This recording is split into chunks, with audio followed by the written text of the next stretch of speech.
All right, you grasshoppers. Monday morning. We're trying to trick you up a little bit, coming a little bit earlier. Mark Puttenvink, how you doing there, brother? How was your weekend? It was great. The New York Rangers have scored more goals than the New York Jets scored points in the last 4 games.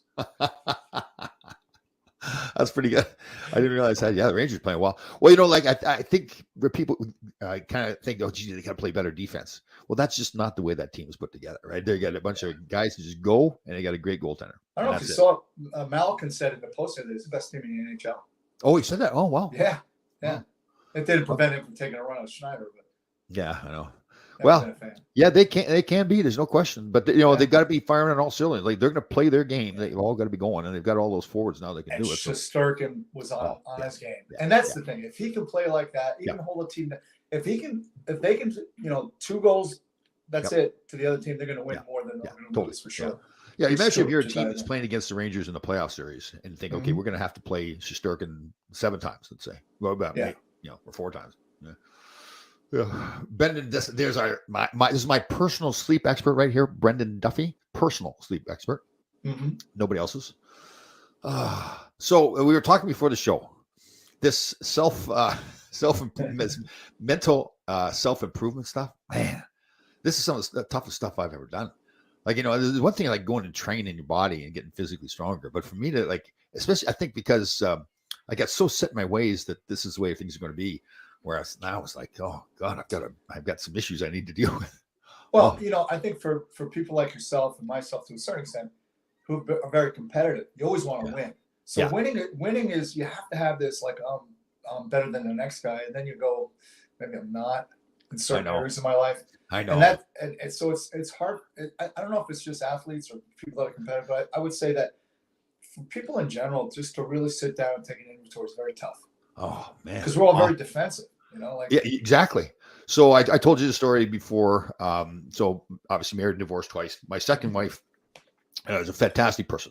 Not belittling my first wife either. That was the mother of my children. So that's always something special. But my second wife, she obviously had children. I'd had a vasectomy, made the decision not to have more kids, and I didn't realize what a jerk I was. As far as not just saying no, but the way I said no, it was like. There's no discussion about it. And I had to call her. Her mother had passed away a couple weeks ago. And called her to wish her condolence, tell some stories about her mother. She's a great person too. And then I didn't plan it, but I just said to my ex-wife, listen, I need to talk to you about some stuff. And I opened up and told her about the abandonment and everything. Good. Oh man, yeah. I was really shocked at myself that I had done it. I remember when the words came out of my mouth, I need to talk to you about something. I'm like, oh God, what have I started? And it shouldn't be that big of a deal, but it was like, oh God. Well, in the therapeutic community, from what I know, that's a big part of not recovery, but just self. Yeah. It is to be able to make hey, I did somebody wrong, even if it was 10 years ago. Go back and say, hey, listen, I just want to let you know, it's a huge weightlifting. Yeah, it really was. People are really appreciative of it too, and they really. Well, I think that's the thing too. Is that a few things, right? The worry that I'm going to look weak or vulnerable if I do it. But she was excellent. I think it depends on the person too that you're opening up to, right? Like she was fantastic. Saying, she opened up and told me that well, I don't mind telling this, but hopefully it helps somebody else. That I had she really could never act like herself around me because it was either Tom's way or the highway. And when she said those words, I was like, oh God, because she was a fantastic person. She is a fantastic person. And then she, I don't think she might be telling the story. She came to me after a while, crying and just uncontrollably that she had to leave because she wanted to have a child. And I stood there I'd already shut down. I was, when the discussion came up about having a child, I figured, well, she's going to leave anyways. And I didn't do this intentionally, but I just shut down. And so when she came to me crying, I was stone faced standing there, and I felt awful what was happening, but I had no emotion anymore. And I opened up and told her that, and I think she felt better about it because she remembered that. That was a terrible scene.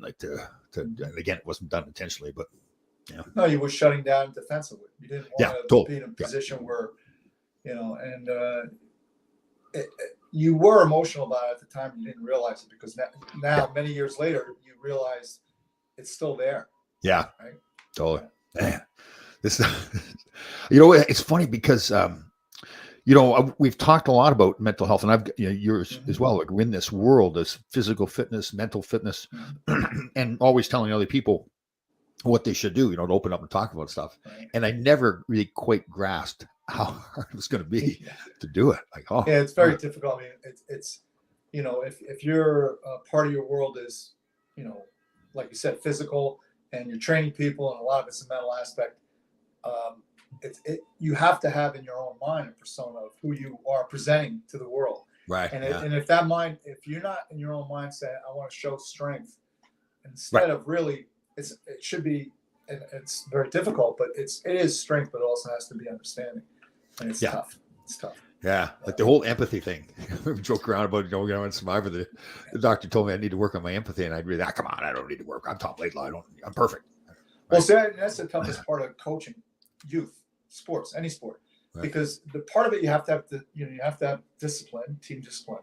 Yeah. And if you see a kid make a mistake, how do you approach it? Because it's a kid. It's a 15-year-old kid. Yeah. 14-year-old kid. 10-year-old kid. Right.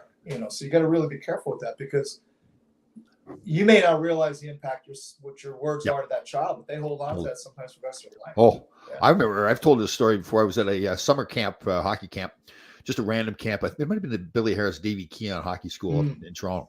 And we were doing a defensive drill. And obviously I was a defenseman. I must have been, 10, 12 years old, something. And I'll never forget this scene, like this packed ice, when we're doing this drill, we're at center ice.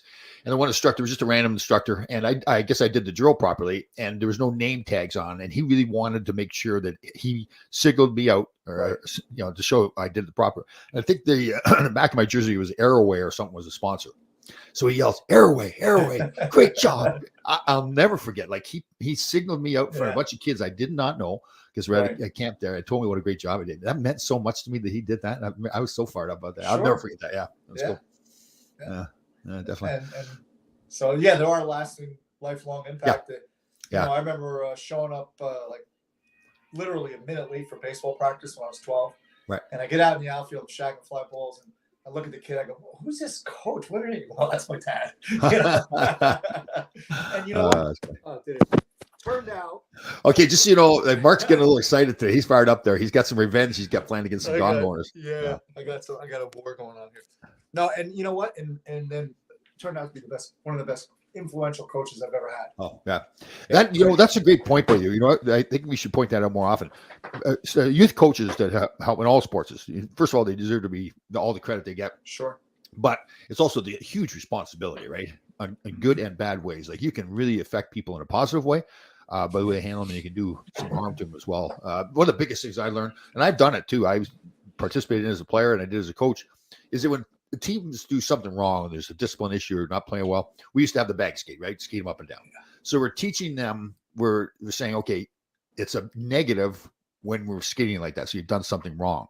To me, that's totally wrong, right? We should be saying to them, this conditioning should be something that's a positive thing. Yep. Right. Minnesota Wild, it was a while back. In fact, it was so long ago, Brad Bombardier, who I knew from Albany River Rats, was playing there. And they had won more. If they went into a lead third period, that year they won more games than anybody else in the league.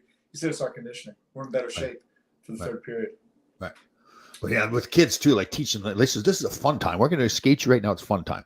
Like if they're thinking, oh God, I got to skate because I didn't play well or didn't have enough discipline, now I got to skate. So now their mindset is conditioning is a negative thing, right? So it's So what I do with the little kids, we do competitive games. They don't realize they get back skated, but it's like tag or something like that. Totally. I'll put kids on the blue line with 2 knees down. Guys at the top of the circle, 1 knee down. He's got to catch him before he gets to the far blue line. Yeah. And it's fun for them, but they don't realize they're doing sprints. Very true. Yeah, it is fun. Or it's like they get the tennis balls out there and throw them at the kids or bounce balls. Yeah. Oh, we just bowling balls. Bowling balls, yeah. We're tougher here in New Jersey. Oh God! All right, so did we say it on air that Malkin from Pittsburgh Penguins said the Rangers are the best team in the NHL right now? That's what he said. Yeah, it was in the Post either Saturday's paper or Friday's paper. He said that they're the best team in the league right now, and I kind of agree as far as talent. Yeah.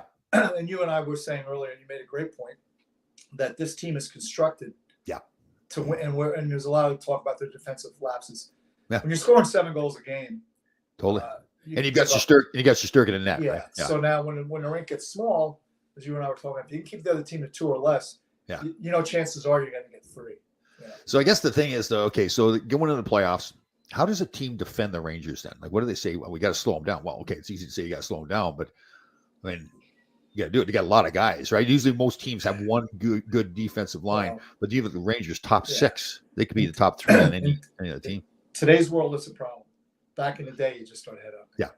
Oh yeah, totally. Yeah, that part's gone. Yeah. Yeah. There's no But question about so what I guess you have to just get everybody 5 out, 5 back. You got to make sure all 5 are back Yeah. in the zone, Right. and you can't run around. You got to play Yeah. almost like a boxing Right. one. You that. know? Right. And who else? I guess there's some other good goaltenders, but like Shesterkin, there's really nobody better than him. I mean, you could argue that Vasilevsky is as good. So that's going to be a thing. It's still getting out of the East, right? Boston's playing so well. Carolina's playing well. Yeah, Tampa is still there. And again, a team like New York, and it's true for any NHL club because the guys are also the best players in the world. But you got to have a goaltender. You reliably know he's going to make the first save. Now it's the other 5 guys to get it out, to clear it. Yeah. You don't want second and third chances. Yeah, totally. Easy to Shesterkin is say, good. Shesterkin is good too. He can get in your head too. Like imagine the other team thinking, okay, so the Rangers are going to score 5 goals, and we're lucky to get 2 goals, right? So no. So, I mean, if they continue the way they're playing, I mean, Pittsburgh's not Carolina, but so what? It's an NHL team. Beat them 7-0. Yeah. So, yeah. There's always injuries too. That's the thing. And Rangers with their depth now, especially up front, man, because you're going to get injuries. It has to happen. Whether the guy plays or not, he's may play through the injury. But Tarasenko's playing well. Yep. Yeah. I think there's some concerns about his character a little bit too, coming from St. Louis. But I think you get in that locker room with that group of guys. That's a pretty change. Yeah, like they're a bunch of guys that are winners. I mean, Kane's there now. Like he's really grown up a lot too, right? I mean, he was kind of a troubled child there before when he started, but doesn't like cabbies. Well, oh, that's right. I forgot about that. Yes, that's. But that's a common theme. I know a lot of guys that played in the show that had some difficulties with cabbies in Toronto in particular. Well, especially if you've had a few cocktails and coming home and you're not really thinking the same way you should. Yes, definitely. I remember walking up the sidewalk after the morning skate with this kid Darren Van Emp. He goes, "Is that marijuana I smell?" Then he goes, "Well, I don't know what it smells like. What's it smell like? Does it smell like that?" I go, "That is fun. Does marijuana smell like skunk as well? Is it close? Yeah, it can. Yeah. My old house I was living at, I kept smelling. I thought I was smelling the skunk, so I went to Home Depot and got all the stuff to put down on the ground. My boys came over. The smell was there. They go, "Dad, the neighbor's smoking pot." Like, what are you thinking about? I don't know if I told you the story, but I had a client. I was training both his sons, right, and they were like high school kids. And he got pulled over because the cop thought the father that he didn't make the right hand turn, like whatever. Right. And he had his father. So it was the granddad of the kids and the father. And the father you couldn't find a guy that's straighter, right? He worked. He was just like he was a techie guy, right? A great guy. Right. Gets pulled over, rolls down the window, and the cop says, "Sir, is that marijuana I smell?" He's like, "What?" He goes, "Oh no, that's my son's hockey gear is in the back." Of the car, yeah. Oh, really? Yeah. That's a nasty smell. It's bad. God. Well, and you forget how bad it is because you were in the rink playing all the time. You kind of get used to it, and then some guys' gloves. Oh yeah. My God. Yeah. Man, I don't know. And skates. If guys skate without socks, it's brutal. And I don't think. Oh yeah, I've never used socks. My skates are awful. Yeah. We didn't have those glove dryers either. I don't think when I played. Yeah. And the thing about the glove dryers, Tom, is like like you're going back in the room after the period, and that smell. It never leaves. It's like something that just it's awful, and it never leaves it's forever. Yeah. But I do know for a period of time that I did skate without socks. Yeah. And it was the summertime. I must have been doing a camp or something. What is that? Dead skunk in here or something? Oh, I know. God, it's my state. So Bobby Orr was famous for not using socks. So that's when I started when I was a kid because Bobby Orr didn't wear socks. So I started. I still don't wear socks now. My toes. Yeah. I go to the beach now. I need a blanket for my toes. They're nasty. Oh. I know you're tight with Dave Maloney, and I think this is a true story because it's so long ago. But he said he went to a camp. Bobby Orr was his camp, right? Yeah. And Maloney was like maybe 10 or 12 or something like that. And I guess Orr didn't tighten his skates up really tight, just the way he skated. Right. And then Dave Maloney figured out do the same thing. It didn't really work out quite the same. He had to tighten back up. Yeah. Bobby Orr, man, like he was so dominant. Oh, man, remember? There used to be a TV show. I think it was on CBS where they do all the highlights of the NHL from the week, and I think it's an hour-long show. Probably like last 15 minutes, you just dedicated to Bobby Orr. Like that's the way they played it. And there weren't 57 teams in the league back then either. Yeah, true. Yeah, there was.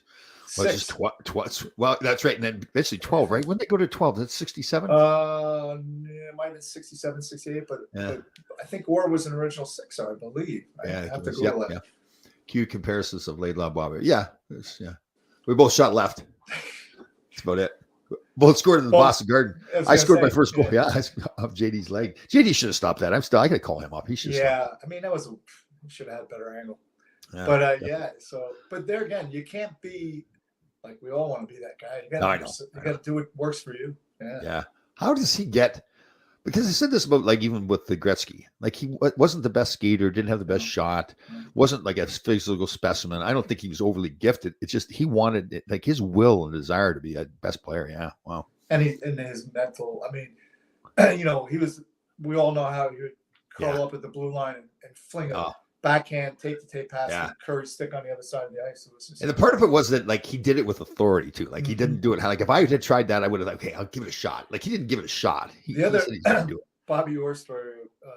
Roger Bear was up at Rye one day. We were talking in the little weight room I had there. He started saying how he just stopped one time. When Bobby, can we have the puck once in a while? Oh yeah, Yeah. yeah. He was good. He was a good player too. Good guy too. He's in the agent business, so I got to know him a little bit in the agent business. And you know, he's got because I was a former player. We didn't really know each other, but you know, he'd always take my calls and everything. There's always other people coming to me wanting to do stuff, and he says, "Tom, I'll talk to you, but I'm not doing that." Well, I mean, from my understanding, he along with the city of Boston built all those rinks, and that back in the day, and that really was the impetus for Boston becoming such a hotbed of hockey, American hockey. Yeah, that was Bobby Orr. Yeah. Well, I saw what the difference that Gretzky made in L.A. Right. I mean, it became a hockey city because of Gretzky. You know? Yeah. Fun stuff. How are you feeling with your surgery from then? Everything's all healed up? Yeah, the hernia is fine now. My shoulder is giving me a lot of trouble. Oh, is that right? Yeah, I got a slap tear here. It was okay for a while. And then about probably 3 months ago, I was in the woods, and what I would do is every once in a while stop and do some push-ups. And I was like kind of like on a boulder that was uneven, and I went, oh man, and it went. So I've been just kind of resting it and going for therapy, but I'm afraid that we may lead to a little bit of surgery again. Oh, okay. You know, my workouts are back on point there. I went for like a good month, maybe a month and a half, where it's just dragging. I mean, I was getting in there and I was getting it done, but it's just like, oh man. I actually saw a really interesting interview with David Coggins, the former retired Navy SEAL. He went through three camps, right? He was a Navy SEAL, wasn't he? Special Forces. Yeah. Well, he went to. So he was a SEAL, and then I think he went to Ranger School. And he graduated #1 in Ranger School. That's right. Yeah. He was talking. He was kind of funny. He was on Joe Rogan, and he was saying, you know, people think that I'm some god come down from heaven that I work out all, you know, every day. He says, but there's sometimes I sit in the gym and I look down at my shoes for 30 minutes before putting them on, and I just do not want to do the workout. But the difference is I make myself do it. Right. So that's cool. Yeah, I think that is the truth, right? People see, especially with social media, people see, like I've been posting a lot more workout videos. And, you know, obviously when you post a workout video, you're posting all the good stuff and you're fired up and get music going to it. But you don't realize that sometimes you're going, oh, geez, I don't want to. I never dropped the knife in the video. What's that? Oh, that's right. Yeah. It never dropped. That's right, too. It's the other 40 minutes where I'm, God, where to go? But you know, that's kind of an interesting subject, especially with young people. It seems like a lot of people are looking at social media and thinking everybody else in the world is perfect and I'm screwed up, right? And they're not perfect. Nobody's perfect, right? It's all anything you see, like, you know, it's probably 15 takes before you get it right. Yeah, these women, like she's like, oh, now the problem, I don't know how it is in Connecticut. The problem here is like there's a gym in town here, and it's a franchise gym. But now with the young people, with all the social media, they're getting into fist fights over camera angles and stuff. Like, hey, I'm filming here, dude. I don't care. Yeah, it's becoming a problem, man. There's this one woman, and initially, I must admit, when I first saw her, like she's, I can't remember her name, very attractive woman, obviously, but she's married. She's one of those fitness models, and then she does some really like motivational videos. I'm trying to learn a little bit from like it's not like the screen's kind of jumping around. One of the things that I kind of figured out a long time ago, because I used to be a little bit, you know, what do they know? I don't know. There's a lot of stuff I don't know, and I'm picking up stuff on social media all the time, like working out, or you know, some of it's good, some of it's good, but the good stuff you grab, man. Yeah. There's I do. So now I've got my routine. Now I'm always trying to improve my routine, especially in the morning. So when I come in from doing my 353 motivational video, I've learned don't sit back down again. So I stand up. I've got a bar in my kitchen, so I stand up and I get my iPad there. And I watch reels on Instagram. And there's some, like, you know, you get in that rabbit hole and all the motivational stuff. So it's like, you know, you realize, okay, I'm warming up my body. I need to warm up my mind as well. So I do the same thing because I'm up much earlier in general than Beth. And I got to be quiet. I don't want to wake her up. Yeah. So I'll do the same thing. I go on iPad. I'll either look at some martial arts stuff or I'll watch some motivational stuff. And then and like, you know how, like you say, well, I don't have time to rehab. I'll start doing some rehab work, which is not making noise with the band. And because when I wake up, I'm one of, it's a fortunate thing, but I'm going. Like the moment I'm out of bed, that's it. I'm on. Yeah. I don't Oh, isn't that true? Yeah, I'm ready to go, man. I'm working with a young guy out in California, and I'm trying to get him into this routine of getting up early, and he's a young guy, so he's kind of dragging a little bit. I said, listen, once you get this down, you'll love it. Like that's the thing that I wasn't aware of when I first started all this stuff. Like where we're at now is like that morning time is like, let's go. You know how well, you more than me, but we have friends on Facebook who've really never met, right? So there's a guy, Jason Carrier, he's Canadian. He played, I think he played like in either the Coast or whatever. He was a tough guy. And he's very upfront with his personal recovery from addiction. Oh, and he's either completed or been working on some type of workout every day for 365 days straight. Right. And every time he posts a video, like I think he's up in the Edmonton area, he'll say habits. Oh, habits, like nice.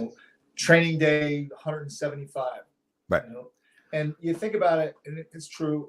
And there's in the physiological aspect of training and learning skill acquisition, we talk about greasing the wheel, right? Like keep greasing that wheel so it stays smooth. Yeah.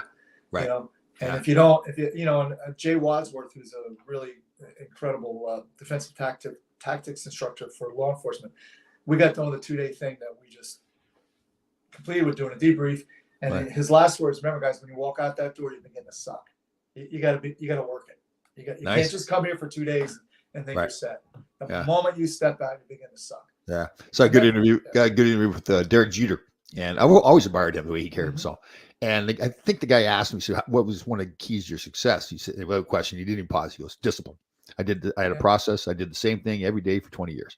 And once I got my process down, it didn't matter if I win, lose, or draw. I got to stick with my process. I thought that was pretty cool. I think you'll see that guys that like yourself that reach that pinnacle, whether it's hockey or baseball or whatever, they have a routine. Yeah. And the hockey players probably have it more than anyone else. Yeah. Have a routine. Ray Ferraro with his chicken parm.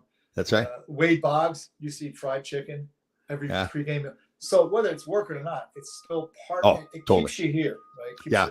That's why a lot of people ask, like in a big game 7 in the playoffs or something like that, do you change your routine? And you don't. That's the important thing. Yeah, you got to stick with it. Yeah, that's it. You want to be at your best every game. It's not always going to be at your best, but you stick with your process. Yeah. Okay. Figure out what works. I see what. Let's get to the little comment up here. My personal sleep expert. Everyone has a different biological circadian rhythm. What time works best for you and for others? Process is great, but timing is individual. Oh, nice. Okay. Oh yeah, no question. Some people have a better training response in the afternoon. I just happen to be a guy that gets up and I want to. Well, I think part of it also I want to get it out of the way, like the training part. I want to get that done. But I also it seems. I do work out in the afternoon sometimes, but primarily it's. Let me ask you a question here. I should know this. What is the circadian rhythm? That's your natural body. Circadian. I see that properly. Circadian. Circadian. Yeah, that's your body's rhythm with sleep, with food, with sex, with breathe, with respiration. All of those things they fall into the circadian rhythm. Oh, so that's why that I didn't mean earlier, but that 1 hour change, whether it's a spring or a fall, really screws you up. Oh, wow. Yeah. So circadian rhythm, that's everything that you do like your process basically. It's natural. It's not that I get up and I do push-ups. No, it's your body's circadian rhythm of those things, sleep, respiration, the hunger, all those things. And Brendan will probably back me up. They find that cardiac arrests through the roof when there's a time change. Really? Wow. Yeah. So I'd like to hear Brendan's response, but I'm pretty sure that's too. Brendan says early bird or night owl. So, okay, here's my theory on that. Like people say, I'm a night owl, so I'm up all night. Well, I said, are you really a night owl, or are you just in the pattern? I guess that's your circadian rhythm at that point. That's your pattern of sleeping, but you don't have to be that. You can change it, right? I think circadian rhythm is pretty much set.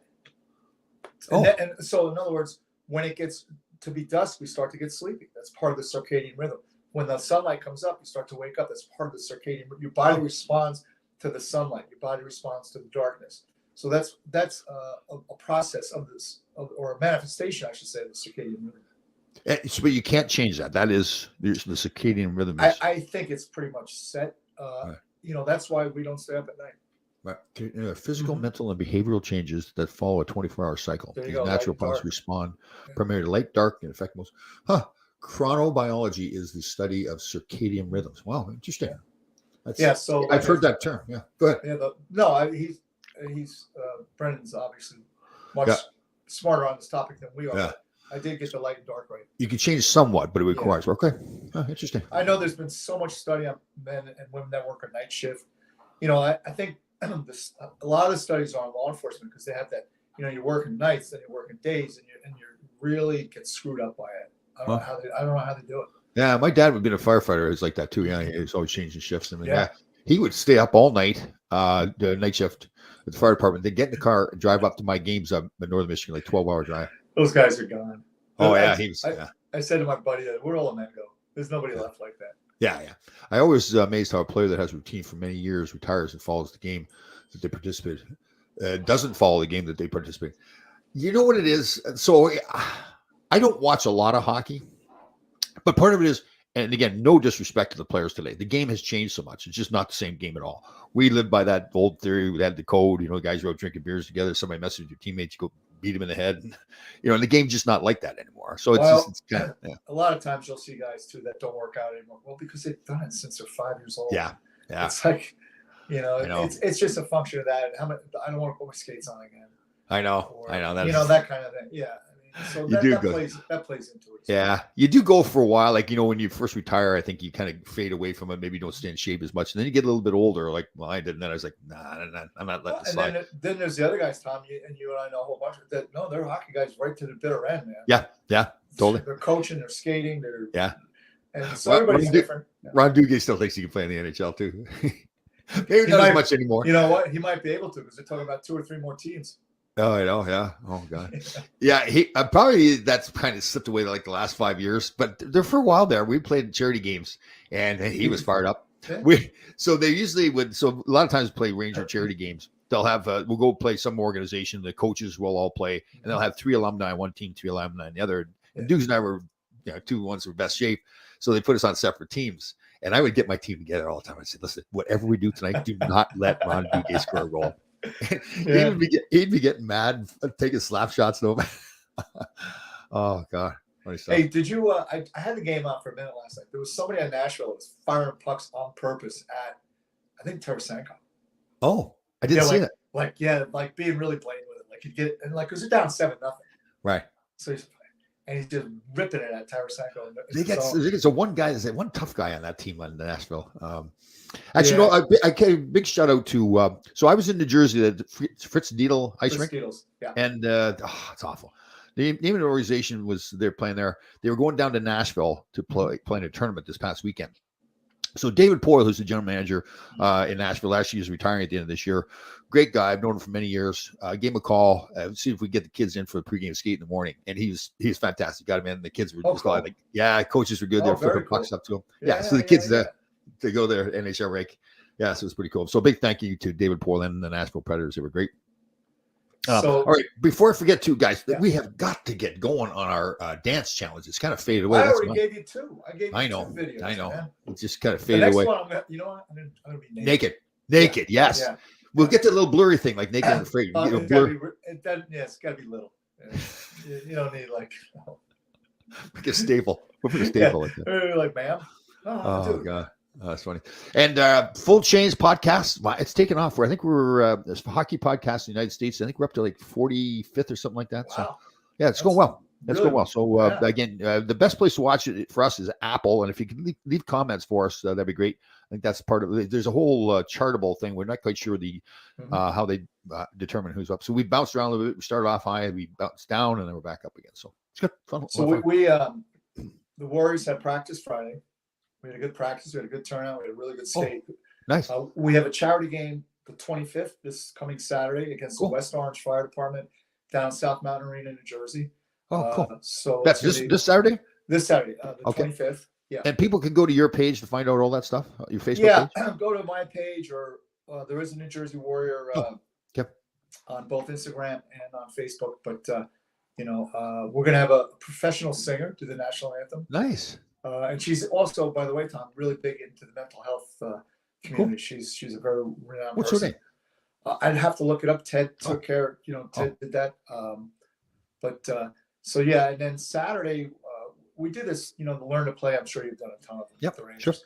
sure. And this little kid, like toward the end, would just put the nets, the tiny nets out. Sure. And the little boy's sitting, he's slumped up against the boards, his head's down. I say, "What's going on, Jack?" Because he's got his name. Well, he stands up, he goes, "I fell. It's very painful." I'm like, yeah, well, Oh, they those got kids are pads. funny. Oh, they're great. They're Oh awesome. God! They're I awesome. always try to get them to do celebrations after they score a goal in practice. And if at first they're looking at me like I'm hooting and hollering and everything, jumping up and down. They're like, "What is wrong with this guy?" No, it's really fun, Yeah.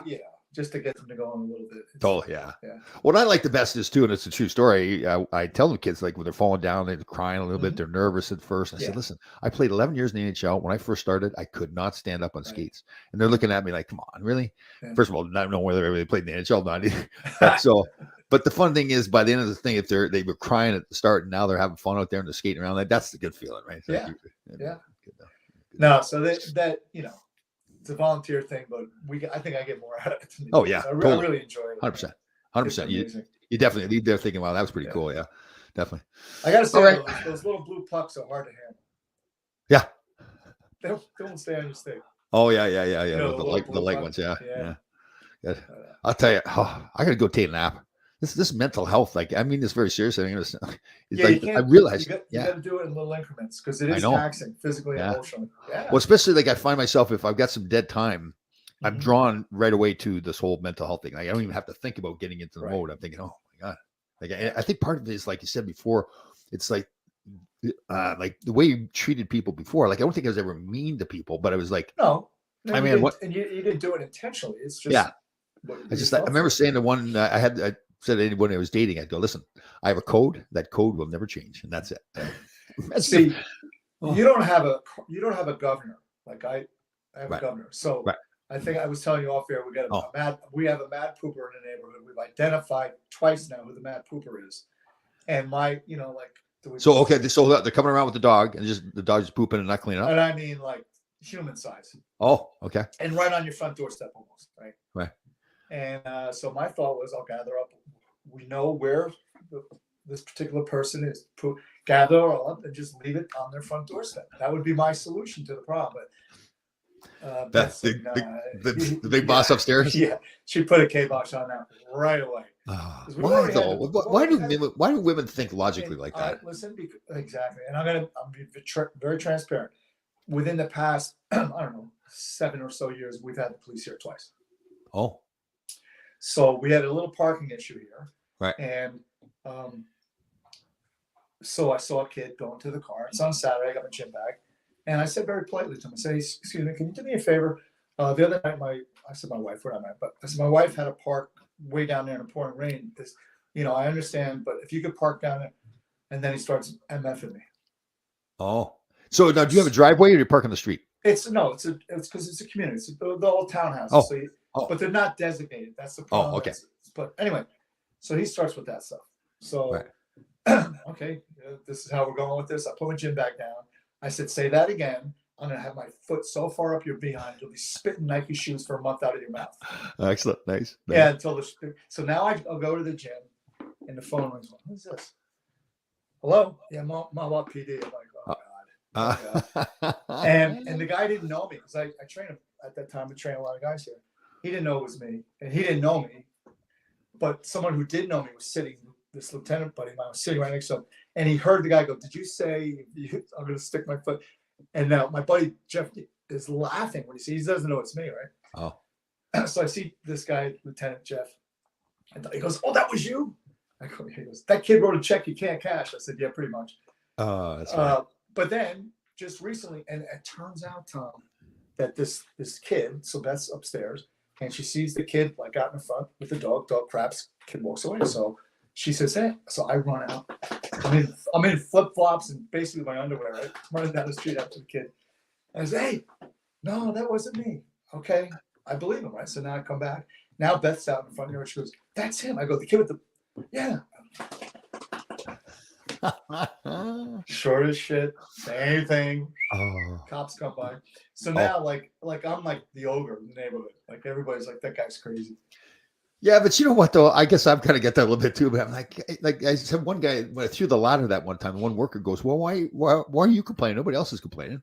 I said, well, Let me ask you a logical. I already know the answer. right, Now, if you were walking your dog yep, back on the farm and your right, dog crapped on the neighbor's front yard, right. and the neighbor came out and said, "Tom, don't do that," and you MF'd him, where would your father have buried your body? Oh, well, be more my mother. My Yeah. mother would have just. Yeah. Oh, yeah. The She was problem not. here is this one. That's the mother. Oh, is that right? They're Oh, both doing it. They're uh-huh. like the what was that family? The son and the Well, I'm the saying mother that so. were around. Did I tell you about the dog incident at the beach recently? So we've had the so they've got the Yeah. rule at Greenwich Point where the dog is supposed to be on a leash for the months of January, February, March. Otherwise, they can't be in the park. They're supposed to be on a leash, but at the lower, so below the high water mark, they can be off the leash if they're under control and not interfere. Yeah. So it's so ambiguous. Is it ambiguous? So Ambiguous, yeah. yeah. So it's like who's like the dog owner's definition of under control is different than mine, obviously, right? Yeah. And dogs are running all over the place. So this one dog starts coming towards me a couple weeks ago. And I say to the guy, listen, I started off calmly. I said, can you please keep your dog away from me? And then he starts giving me a look like I'm something wrong with me. And I go, listen, I'm trying to be nice here. If the dog comes near me, I'm going to defend myself. Yeah. So, and I love dogs. I don't want to have to kick it in the head. He said, well, you don't have to start threatening like that. And I said, well, I'm asking you nicely to keep the dog. So it escalates, obviously gets a little more heated and my blood pressure's going a little bit. And he says, well, I'm going to go talk to the police or somebody's going to go talk to. I said, okay, my name is Tom, Tom Laidlaw, Laidlaw. What is it? I said, Tom Laidlaw. And said, that's my name. You can go tell the police or anybody you want to tell. What did he do? He didn't do anything. Yeah. Because he's probably thinking I was going to run and hide. Well, a lot of times, most people in general think they're going to get away with it. So when you pressure them a little bit, say, hey, no, that's not how it's going to roll. They'll back down. Yeah, totally. Yeah. Or not. A couple of months ago, the guy's dog came flying towards me. I had my my tripod with me, all folded up, so it was like a stick. So the dog comes around after, I clubbed him on the head, and the dog started crying. I felt terrible. But now the guy starts coming towards me, and he wants to fight. So I think he figured I was going to back down. So Mom, I'm closing the gap, right? I'm going right at him. I said, we're going to go. You're going to get knocked out. It's funny how you lose. Like I'm losing my temper, and I'm like, oh God. I know it's wrong. It's wrong, but I've used I this. know. My friend used this in the past. I'll hit you with so many lefts, you'll beg for a right hand. Yeah, I know. Yeah. I just do like there's a lot of guys doing videos now talking about too how the good man is the dangerous man. You just need to have Jordan it under Peterson control. is a big Yeah, Jordan Peterson talked about it. And it's true. Like if you can't defend yourself, then people You're are just not- going to run. Yeah, right. people are going to run right on top of you. So. But probably throwing ladders and chasing guys down the street. Oh God, That's fun stuff. Yeah, it's fun stuff. Keeps the blood pressure going. All right, good to see you again, brother. All right, man. We'll see you next week. You got it.